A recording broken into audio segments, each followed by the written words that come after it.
നമസ്കാരം. പകൽഗാമിൽ നടത്തിയ ഭീകരാക്രമണത്തിന് ഇന്ത്യ നൽകിയ തിരിച്ചടിയിൽ നിന്നും ഒന്നും പഠിക്കാത്തവരായി മാറുകയാണ് പാകിസ്ഥാൻ. ഓരോ ദിവസവും ഇന്ത്യ പാകിസ്ഥാന് നൽകിയത് നല്ല മുട്ടം പണിയാണ്. എന്നാൽ ഈ പണിയിൽ നിന്നൊന്നും ഒന്നും പഠിക്കാത്തവരും അഹങ്കാരം ലവലേശം കുറയ്ക്കാത്തവരുമാണ് പാകിസ്ഥാനികൾ.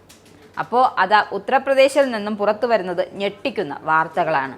അതായത് കഴിഞ്ഞ ദിവസം ഉത്തർപ്രദേശിലെ ആഗ്രയിൽ നിന്നും അറസ്റ്റിലായ മതപരിവർത്തന റാക്കറ്റിൽ നിന്നും ലഭിച്ച വിവരം ഞെട്ടിക്കുന്നതായിരുന്നു.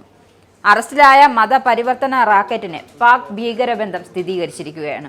പ്രതികൾ പാകിസ്ഥാനിലുള്ളവരുമായി നിരന്തരം ആശയവിനിമയം നടത്തിയതിനും വിദേശ ഫണ്ട് സ്വീകരിച്ചതിനുമുള്ള തെളിവുകൾ ലഭിച്ചതായും പോലീസ് വ്യക്തമാക്കിയിരിക്കുകയാണ്.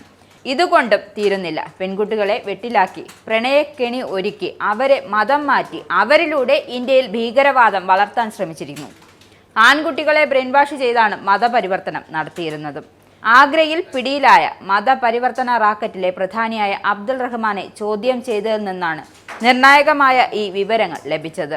അബ്ദുൾ റഹ്മാന്റെ നേതൃത്വത്തിലാണ് ആൺകുട്ടികളെയും പെൺകുട്ടികളെയും ഇസ്ലാമിലേക്ക് മതം മാറ്റിയത്. റഹ്മാന്റെ ഡൽഹിയിലെ വസതിയിൽ നടത്തിയ റെയ്ഡിൽ ഹരിയാന സ്വദേശിയായ മമത എന്ന യുവതിയെ പോലീസ് രക്ഷപ്പെടുത്തിയിരുന്നു.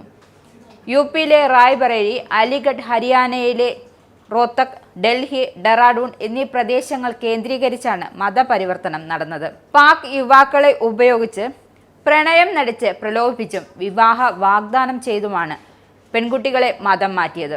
തീവ്ര മതപ്രഭാഷണങ്ങളും പുസ്തകങ്ങളും ഉപയോഗിച്ച് ബ്രെയിൻ വാഷ് ചെയ്താണ് ആൺകുട്ടികളെ മതം മാറ്റിയത്. ഇക്കാര്യം അബ്ദുൾ റഹ്മാൻ വ്യക്തമാക്കുകയുണ്ട്. ഇസ്ലാമിലേക്ക് മതം മാറിയ ഗോവ സ്വദേശി ആയിഷയുടെ നേതൃത്വത്തിലാണ് റാക്കറ്റ് പ്രവർത്തിച്ചിരുന്നത്. സോഷ്യൽ മീഡിയ, ഓൺലൈൻ ഗെയിം എന്നിവ മുഖേനയാണ് പാകിസ്ഥാനിലുള്ളവരുമായി ഇവർ ബന്ധപ്പെട്ടിരുന്നത്. ഓപ്പറേഷൻ ഉമ്മത്ത് എന്ന പേരിലുള്ള റാക്കറ്റിന്റെ സ്ലീപ്പർ സെല്ലായി നിരവധി പേർ പ്രവർത്തിച്ചിരുന്നു. അബ്ദുൾ റഹ്മാന്റെ അനന്തരവൻ ലണ്ടൻ കേന്ദ്രീകരിച്ചാണ് പ്രവർത്തിക്കുന്നത്. ഇയാൾ വഴിയും പണം എത്തിയെന്നാണ് വിവരം. പ്രതികൾ 10 ദിവസത്തെ പോലീസ് കസ്റ്റഡിയിലാണ്. ഇവരെ UP പോലീസ് വിശദമായി ചോദ്യം ചെയ്തു വരികയാണ്. പകൽഗാം ഭീകരാക്രമണത്തിന് ശേഷം ഇന്ത്യയുടെ കാലുപിടിക്കാനെത്തിയ പാകിസ്ഥാനെ വിശ്വസിക്കാൻ ഇന്ത്യ തയ്യാറാകാത്തതും ഇതുകൊണ്ട് തന്നെയാണ്. ഇന്ത്യയെ എങ്ങനെ നശിപ്പിക്കാം, അതിനായി എന്തൊക്കെ വഴികൾ സ്വീകരിക്കാം എന്ന് ചിന്തിക്കുന്നവരാണ് പാകിസ്ഥാൻകാർ. എന്നാൽ ഇവർ എന്തൊക്കെ പ്ലാൻ ചെയ്താലും അതൊന്നും ഇന്ത്യക്ക് മുന്നിൽ വിലപ്പോകില്ല എന്നതാണ് സത്യവും.